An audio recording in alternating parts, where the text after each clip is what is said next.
حجي زقع حجي قال إرتراء سبيتو تقرويتي كبري يسمعني سلازي سواتي قاتب الحد زي مالت إرتراوي ببين بدين بس سبيتي هتفكر إد مسب مع كور لحيسكي مخان أبي كمبر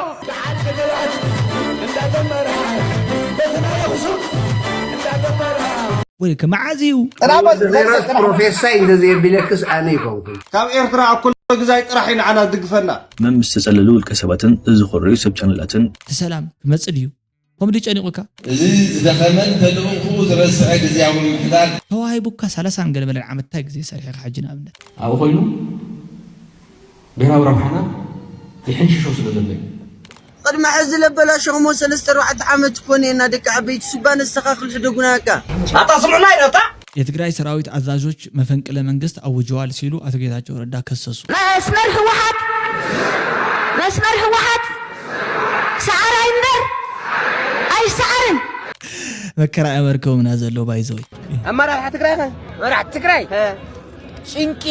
ሰላም ጥዕና በለይ ክብራትን ፍትዋትን ተከታተልቲ ሽደን ሪአክት ስዋን እንሆን ለሙን ከም ተለሞድ በሐዲስ ቪዲዮ ቢልና ተራኺብናለና ማለት እዩ كساب مودعتا مدب مسانا صنحتا اما مودعتاون هناصاي زبل رئيتكم كتغدفلنا نلابوكم مالتيو እሺ حلف لنا حد رئيتوتاتن نببينا ابز عالم فتح زبال يلن فتحي كافت ارط راحيا تمص زبلني ينحل سبن زبال مالتيو يقني لي زبيع قوامي كائل انا كمان كري ايدلي اتا منقدي وش وان ايانيت منقدي اكبرتن فتوتن حافتي زبيبي مالتي اسا خفلت ادلي انا كمان تا منقد خفلت ايدلي تبل دحر እሺ ታመንገዲ አዘይ ተረደተን ኮይና አንበር ከረደክ ሽግር የብለይን ክብርተን ፍትውትን ሓራይ እስኪ ናብዛናይ ፍቅር ግዜ እዚኣ ማለት እዩ 2018 ዓመተ ምህረት መልስ ንበልሞ በአእምሮና በሕልናና ንድሓር ማለት እዩ ለላስ ጎ ባክ ሂዱ ማለት እዩ ንድሓር ንመለስ መስኪ ሪማይንድ ክንገብርና ማለት እዩ ይትለላና ዝጅምር ሰምዑ ርክስ ዝነሩ ወራተይ ከሓስኮሎ ቤተሰብ ወራተይ ከሓስኮሎ እንዳለ አነ ሸፈዲ ሓደ ነገር ከገረካ ኤርትራውያን ፈጠመ ጽቡ ገለ አዴኻ ወይ አባኻ ካብ ትግራይ ገለ እንተኮይኑ ጽልኢት ዘለዎም ስለዘለው አቦ ኤርትራዊ አዴካ ትግሮይትያ ፈቲኻ እተዋ ጽሊኻ ግደፋ ኢላ ኦኬ ስትሬት ንግራኒ ክላ እዚ ድንቁርና ቀደም ኣብ ሱዳን ገዲፍ ግደፍ ትራይ ሻዕበት አቦኹን አደኽን ምን ትግራዋይን ተዝኾውና አይ ሰብ ይኺ ኢንሻአላ ንዓኺ እስኺ ተገድስ ንበር ትግራይነትኪ ኤርትራውነት ኮነ ዘገድሰና አይ ماتسي فتيمو زي اب حنقولي زي اتون ነገር يزلكلو حجي زغا حجي ገለገለ ኤርትራውያን ሰበይቱ ትግሮዊቲ ኩብሪ ሰማዓሜ አባ ናቤን ከድርቢ ወደለም ማለት እንዳፈነጡ እንኳን ተረዳህን ለባለ حጂ ወላና አባ ኤርትራውን አባ ናዳን ትግሮዊት ተዝኾን ነው እንጂ ሸዋቲው ስለዚህ ሰዋቲ ካትብል ሓደ ግዜ ማለት እዩ ዋላ አቦኻ ናዲኻ እንገለገለ ተኮይኖ ምሲ ሰዋቲ እዚ ማለት ከምዚ ትክክለኛ ሓሳብ እዚ አነ ዘናዓቆ ዘስተዋሕዶ ሓሳብ ይኮነን ሰልጠነ ብትክክል ገይሩ ብዙሕ ግዜ ስለሰርሓሉ ሎሚ ሕብረተሰብ እንዳነቅሐ ኣብ ዘሎ እዋን እንታይ እንዳበልኩ ፀኒሐ እንታይ ክብል ቀንዴ ማለት እዩ ካብ ዝተወለደ ይወለድ ሰብነቱ እዩ ዘገድሰኒ መውላድሲ ክትውለድ ትኽእል ኢኻ ካብ ብዙሕ ዓሌት ማለት እዩ ኣብዚ መሬት እዚ ብዙሕ ሬስ ወይ ከዓ ዓሌት ኣሎ እዚኦም ኩሎም ካብ ሓንቲ ጉንዲ ወይ ከዓ ካብ ሓንቲ ሓረግ እዮም ዝምዘዙ ንሱ ከዓ ናይ ኣዳማዊ ዓሌት እዩ ማለት እዩ ስለዚ ካብ ኣዳም ኣይመፃኹን እዚ ድሓን መፃናንዕ ቃል እንድዩ ንመብዛሕተና ኢሎም ስለዝኣምንዎ ማለት እዩ ንግደፎሞ ትናይ ኣዳም ዝብል ቃል ንግደፎ ስለዚ ቅፅለ ቢልና እንታይ ኢና ክንብል ማለት እዩ ትናይ ኣዳም ስድሓን ገዲፍናያ ነርና ከምዚ ፀሊም ቀይሕ ኢኻ ትብል ምንም ኣፈላላይ ግን የብሉን ወዲሰብ ጻዕዳ ኾነ ቀይሕ ክትሪኦ ከለኻ ምናልባት ሕብረ ቆርበቱ ዝኾነ ነገሩ ተተመችካ ንዓኻ እዩ ገለገሊ ኢኻ ደስ ዝብሎ ከለር ካሊእ ክኸውን ይኽእል እዩ ሶ ኮምቢኔሽን ናይ ባዕልኻ ምርጫ እዩ ፐርሰናል ፕሪፈረንስ ይብልዎ ቶም ፈረንጅ ማለት ከከም ድሌትካ ኢኻ ትመርፅ ማለት እዩ ሶ ነዚ ጉዳይ ዚስ ሸለል ንበሎ ንዕቀቢልና ንሕለፍ ከምዚ ዓይነት ነገር እንዛረቡ ሰባት ካታይና ንገብር መስልኩም ሰዋት ልከያ ማኻ ተሓልፋታ እሺ ደሕንተይ ኤርትራ ሰበይተይ ኤርትራ ኣደይ ኤርትራ ኣቦይ ኤርትራ እሱስ ደሓን ካበይ ከም ዝመፃኻ ባዕልኻ ተንቲንካ እዩ ሓደ ግዜ በይንኻ ዝበልካ ዓዲ ዓሩ ዲኻ ገለ ስብኒ ኤርትራዊ በቦይን በደይን በሰበይተይ ናትፈክር ተሰዲድና ኮይኮና ንጥሕለ ንበለ ኣብ ሃገርና ኮይና ኢና መሸላ ንበለ ብገንዘብና ይንዓርክት ተሰዲድና ጥሕለ ጠሚዕና ቅድሚ ሰብ ማዕኮር ልሒስኪ ምዃን ኣቢ ክምበር أزيا زلا مالتي روستينج يعني أنا يكلت يوم زيوم تحابوك يوم كم زي زي تمن تراخي يوم زي باب لباب يتيا الكابل كابيلو عجزي أزيا تراخي يوم مالتي حدا غلطة اسكي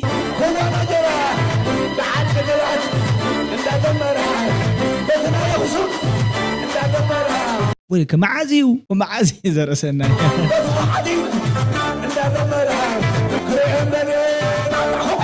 ساي هاجرها مخلت كويس حدا غزي كن بوليتيكا غصكا تكول حما كوي بوليتيكا بقى بتحد وغن تريو خلكم بقى ازي زخلت ازي حسكاس حجي خلي بقى شيك انسو درف سيلك انسا غداي كاي كونن بقى ازي خلت مالتي مغنياتو نسخه ازي درفندي نخول سبي زخون ولا ايفنت بوليتيكيا نوعلو كبر بريزيدنت ون كسعسعي مالتي جاز لا اكزاكت مالتي خمزي خلي ناي دبريتكم زي مالتي ناغيتاچو رداونكم زي خون خلي يفلطن مالتي ناي سونسيكا قتر كتبت لي خامالتي نوح سبعي قاسات ما ساعه يمسل كاتا يركا تا قديس كاس سبك خبا اوروبا تطول دابل كوري كاي تقدمي دي ادي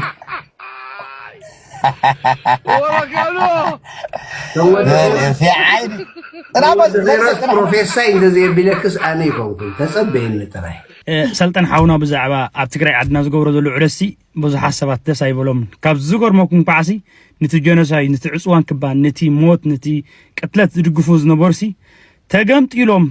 نتي زحغزو نبره نتي ابغونو لخو زلو نبره حزبي كويدو مسو خزاناغا مسو خسعسع مسو خصاوت مسو خبلع مسراي وسي دس زيبلوم سكع نساتهم ديم غريمني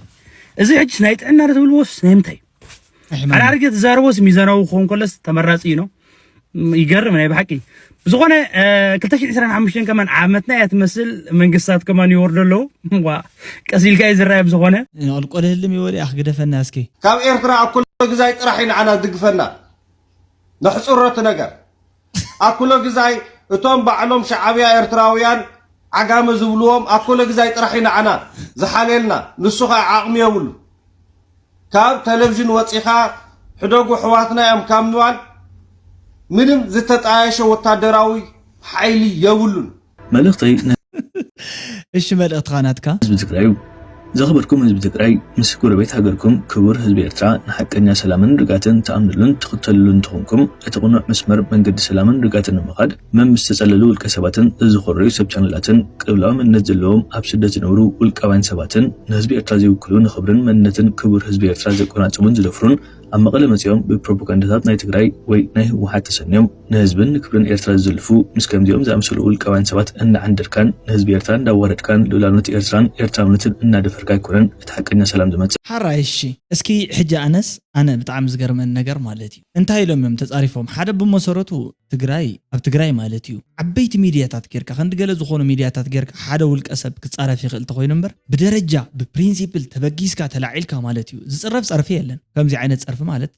ዝጻረፍ ጋዜጠኛ እንተልዩ ሓደ ንምንታይ ኤርትራውያን ስለ ዝኾኑ ንምንታይ ተጻሪፎ ይተጻረፈ እንተይኮነ ብስሩ ስነ ምግባር ናይ ጋዜጠኛ ምዃን እንታይ ምዃኑ ስለ ዘይፈለጠ ኮርዲ ዘለዎ ክእሰር ዘለዎ ምእሳር ተዘይኮይኑውን ኣብ ሕጊ ቀይዲ ከኣተሉ ኣለዎ ማለት እዩ ስነ ምግባር ጥሒሱ እያ ሕጂ ጋዜጠኛ ይእሰርን ዝባል ሓደ ግዜ ፕሪንሲፕላት ኣሎ እንታይ ማለት እዩ ንሱ ዝኾነ ቦርደር ኣለዎ ሳብዚ ሓለፈ ማለት እዩ መወዳእታ ግን ጋዜጠኛ ማለት እንታይ ማለት እዩ ኢንቨስቲጌት ዝገብር ንሓቂ ጠበቃ ዝኸውን መብዛሕትኡ ሰብ ፓብሊክ ሚድያ ስለ ዝኾነ ዓይኑሲ ዓይኒ ህዝቢ ዝኾነ ፍርዱውን ፍርዲ ህዝቢ ዝኾነ ሰብ ማለት እዩ ጋዜጠኛ ክኸውን ኣለዎ ተባሂሉ ትፅቢት ንገብረሉ ንሕና እቲ መብዛሕትኡ ግዜ ከምዚ ዓይነት መደባት ትሕዝቶታት ዘቕርቡ ሰባት ብውልቆም ብጣዕሚ ሸተኽ መተኽ ዝኾነ ከምዚ በለካለ ከዓ ካዛ ዓይነት ዘረባ ዘዛረቡ ሰባት ክህሉ ይኽእሉ እንዲዮም መፅኡ ግን ሕጂ ከም ትብሎ ዘለኻ ማለት እዩ ከምዚ ህዝቢ ኤርትራ ከምዚ ሕማቕ እዩ ገለገለ ኢሉ እንተፃሪፉ ኣብቲ ሚድያ ናተይ ተኮይኑ ኣብነት ሕጂ ኣነ ከቕርቦ እውን የብለይን ክፃረፍ እውን ከፍቅደሉ የብለይን ኣፍተር ኦል ንሱ ስምዒታዊ ኮይኑ ተፃረፍ እውን ኤዲተር ከትገይሩ እቲ ቁም ነገር ዘለዎ ዘረባ ጥራሕ ንክዛረብ ይዕድል ዘፍቅደሉ ማለት እዩ ስለዚ ከምዚ ዓይነት ኣተሓሳስባታት ካብ እንታይ ዝመፅኦም ተልካኒ ውልቃውያን ርድኢታት እዮም ዋላ ንስኻ ክሳብ ክንዲ ዝኣክል ፅሑፍ ፅሒፍካ ዘሎሲ ኣብ ትግራይ ዝረኣኻዮ ነገር ዘይኮነስ ዋ እንታይ እያ እዛ ጉዳይ እዚኣ ጨኒቑካ እኒሄ ማለት እዩ ንስኻ ብውልቃ ሓጅስ እንታይ ዝኸውን ዘሎ ትሰብ እንታይ ትዕርቂ ተሰላም ክመፅእ ድዩ ከምዲ ጨኒቑካ ፈጣሪ መሃበና እምበር ናትኩስ ከምዚ ዝበለ ዘረባስ ድሓን ነይሩ ብጣዕሚ ዝገርም ግን ከምዚ ዓይነት ኔጋቲቭ መፅኦም ንዓዲ ጎብንዮም ወይ ዝርድኡ ሓጊዞም ተኸይዶምስ ክሳብ ክንዲ ዝኣክል ይዛረብ ኢሉ ኣነ እምነት የብለይን መልእኽቲ ንህዝቢ ትግራይ ይቐፂሉ ዘለዎ ምስ ኤርትራ ስጋብ ተባኣሱ مس 4 كيلو خدمع يخولو مس كل العفار كدمع يخولو ولا مس السودان كدمع يخولو مس زخون حيل خدمعو ايكولون يم مس إيرترا سقاب زتباص مس إيرترا سلام حقل سقاب زحلوهم كاني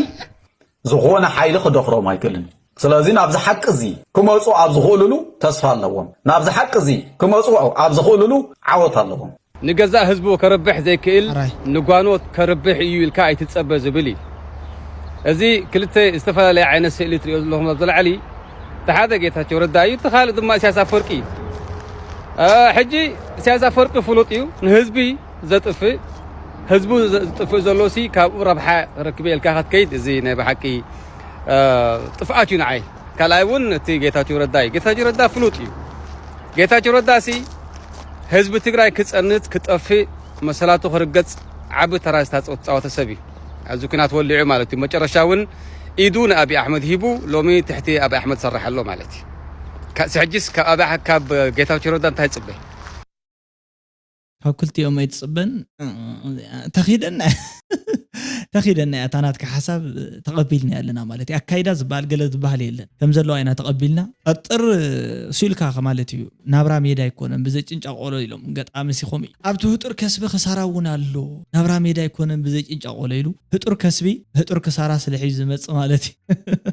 كل جزء إنك إلكا زجبرنا قري مالتي أب إرتران إثيوبيان دخلنا زي كونس عشناتيو أشجير النازل ليلو تسفق محارة حفل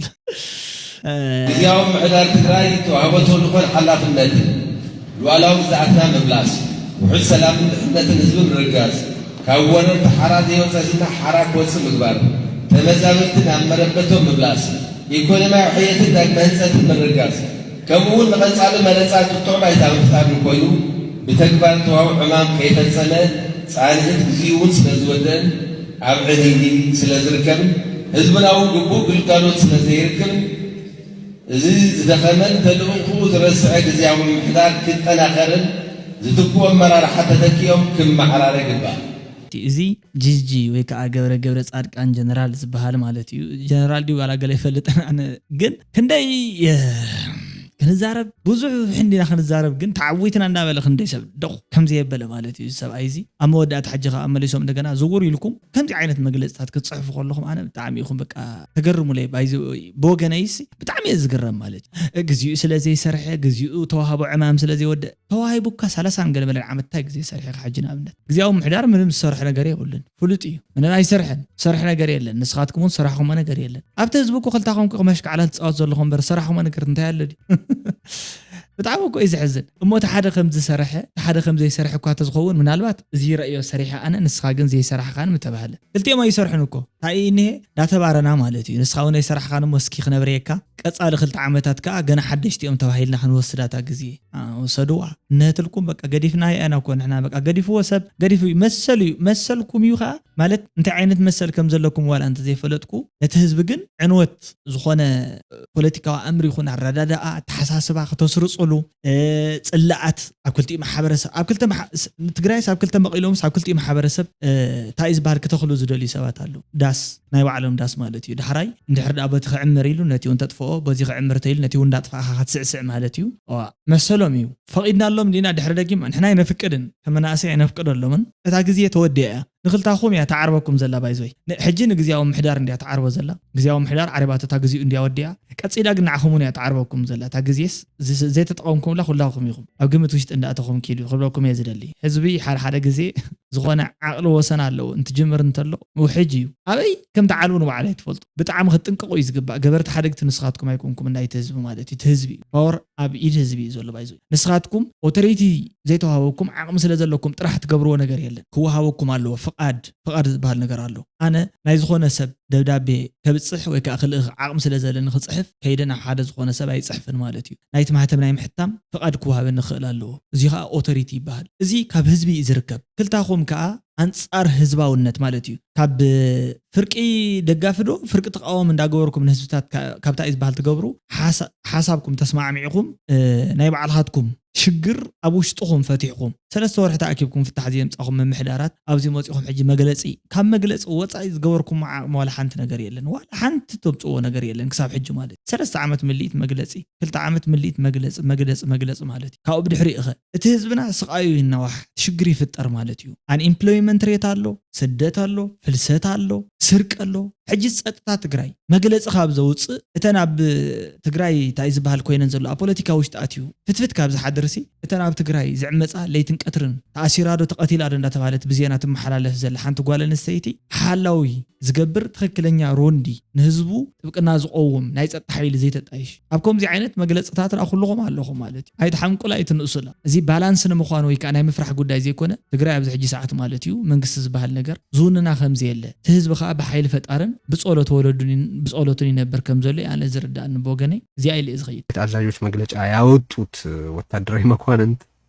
እና ሹማምንት ለአራት መሳፍንትና ጭፍሮቻቸው ሲሉ የትግራይን ህዝብ ለመከራ የመዳረግ ቆሻሻ ታሪክ ጽፈዋል። እግዚኦ ይሄንንም ስል ይሄም አሁን የምናገረው ነገር ለታሪክ የሚቀመጥ እንደሆነ ያወቁ ነው። በቃ ዝሒዝ ዘሎ ማለት እዩ የትግራይ ሰራዊት አዛዦች መፈንቅለ መንግስት አውጀዋል ሲሉ አቶ ጌታቸው ረዳ ከሰሱ ይዝብለና ዘሎ ማለት ስለዚህ ግዚያዊ መምሕዳር ቶም አዘዝ ሰራዊት ሲ መፈንቅለ መንግስት ይገብርሉ የለው ኢሉ ይፈንቅልኩም ዳ አንበር ተፈንቅልኩም ድኩም ነርኩም አይተፈናቀልኩም ድኩም ነርኩም ክሳብ ሕጂ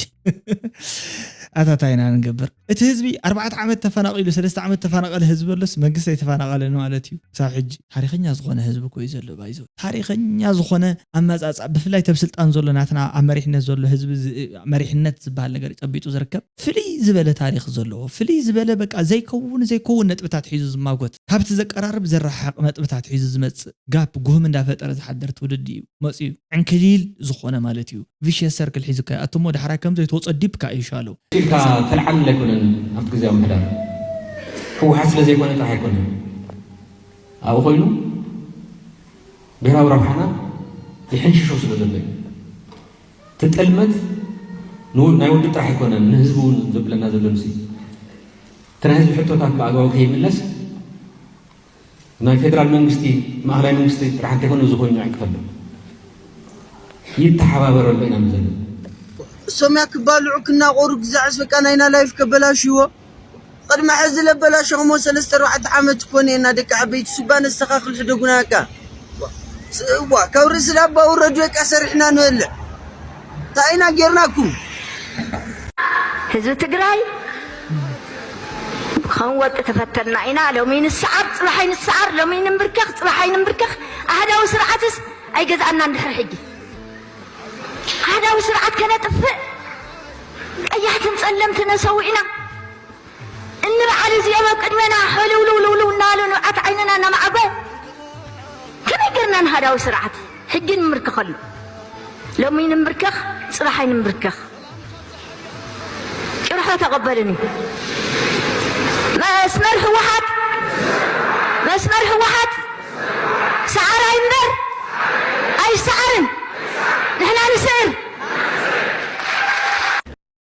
تمقش إيدو موصيهم داس ያውጽኒ ለኸጽበይለ ነራ ማለት ሓደ ቆልዓ ግን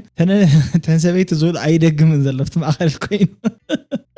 ንምንታይ ደይ ትብልን ማለት እዩ ማለት አስተዋሂደ ይኮንኩም ባይዞይ ከምዚ መሲል ስማዓኩም ሰባት ኣለኹም ሓደ ግዜ ግን እንታይ ልካ ክትዛረብ ከም ዘለካ ክትፈልጥ ስለ ዘለካ ስዊልካ ጨርሕ ስለ ዝበለካ ወፂኻ ጨርሕ ተኾይንካ ክትሓስብ ኣለካ ክትሰማዕ ኣለካ ማለት ሪዘርቬሽንስ በሃልካ ኣለ ኣነ ዘይክዛረብ ይኽእል መሰለይ ዘይክምእማን ይኽእል ተሓሳብ ዘይክኺድን ይኽእል ከም ሓደ መንእሰይ ምናልባት ጸልየ ብዙሓት ሰባት ክሕዝ እንተዘይክኢለ ናይ ባዕለይ ሓሳብ ግን ካልኦት ሰባት ክሓስብ የብሎምን ስለ ዘይብል ክዛረቡ ይኽእሉ እዮም መሰሎም እዚ ተሓሳብ ማለት እዩ ዓድና ነፃነት እዚ ንኽንብልካ እዮም ተቃሊሶም ወለድና ማለት እዩ ሕጂ ዘሎ ኣነ የተቃሊሰልኩም ኣነ የኸምዚ ገይረልኩም ዘጓዓብዕ ዘሎ ትውልድ ዘይኮነስ እቲ ዝተሰውአ ዕላማ ኣለዎ ንሱ ከዓ ብነፃ ንኽንዛረብ ነፃ ኮይና ሓሳብና ክንገልጽ ኣነ ዝመርሐኩም ዝብል ዝኾነ ይኹን መንግስቲ ትካል ተዘይቂሙን ተዘይጣይሹ ማለት እዩ ተሓታትነት ዘለዎ ብሕጊን ሕጋውነትን ጥራሕ ዝምራሕ ኢንስቲትዩሽን እንድሕር ዳኣ ተዘይጣይሹ ዝኾነ ይኹን ኣካል ማለት እዩ ክትኣምኑ የብልካን ብምንታይ ኢኻ ተኣምኑ እንታይ መእመን ኣለዎ ሒዙካ እንዲሽረብ ኩሉ ግዜ ማለት እዩ ሓደ ይጠፍእ ኣብ ዓለም እኮ ክንሪኢ ከለና መብዛሕትኡ ግዜ ሓደ ጠፊኡ ሓደ ሃዲሙ ተሓደ መፂቆ ትልዎ ተሓደ ኣብ ከለሞይቱ ኣብ ከለ እንዳተባሃለ እዮም ናይ ኣፍሪካ ምምሕዳራዊ መንግስታት ዝለዋወጡ እቲ ቦታ እቲ ወንበር የብሉን እንታይ ዝበሃል መንገዲ ሪኢኹም ወደት ናይ ኣሜሪካ ልውውጥ ስልጣን ማለት እዩ መበል 43 መበል ገለን ፕሬዚዳንት እንዳተፀውዕ ይመፁ ኣብቲ ሓድሽ ስዎም ዘሎ ፕሬዚዳንት ተቃዋሚኦም ይንበር ደጋፊኦም ብዘየገድስ ብኹርዓትን ብክብርን ይርከቡ ነቲ ስልጣኖምን ነቲ ዓዶምን ድሕንነትን ማለት እቲ ንሶም ዝሰርሕዎ ከዓ እቲ ፅቡቅ ይኹን እቲ ሕማቆም ከም ዘለዎ ተመዝጊቡሎም እቲ ፅቡቅ ሳይዶም ብፅቡቅ ይፅውዓሎም እቲ ሕማቆም ከዓ ብሕማቅ እንዳተመዝገበሎም ይኸውን ይመፁ ይርከቡ ናትናኸ የለን ኣብኡ የለን እቲ ሓደ መንግስቲ መፅእ ዘሎ እቲ ሓደ ሞይቱ እዩ ኦሬዲ ዴድ ኣፍሪካ በቃ ዘቕንእ ህዝቢ እኮ እዩ በቲ ሓደ ወገኑ ዳ ኣታ መንእሰይ ኢለ ሃምዛ ቀዲመ ዝገለፅኽዎ ቅድሚ ኸዚ ዝገበርካዮ መስዋእትነት ምእንቲ ሃገር እዩ ነይሩ እሞ ክብሪ እዩ ድሕሪ ኸዚ ልግበር ኮይናት ግን ልምንጋሲ ልኽብሪ ውልቀ ሰባት እሞ ለባዕልኻ ነፃ ኣውፅእ እምብለ ይበል ኾኖ ሞት በቃይ ስደት በቃይ ጥፍኣት በቃይ በል በቃኝ ኣኽለን ንበል እስክበል መርቲ ቋንቋ እኳ ክንእርም ኢና ብዙሕ ነገር ዳምታዩ ህዝቢ ትግራይ ዳኣነ ወርቂ መሬት ትግራይ መሬት ትግራይ ወርቂ ሰራዊት ትግራይ ሰራዊት ትግራይ ወርቂ ኣመራርሓ ትግራይ መራሕቲ ትግራይ መራሕቲ ትግራይ ጭንቂ ጭንቂ ጭንቂ ጭንቂ ይኹን ጨርቂ ይኹን ኩሉ ናቶም ማለት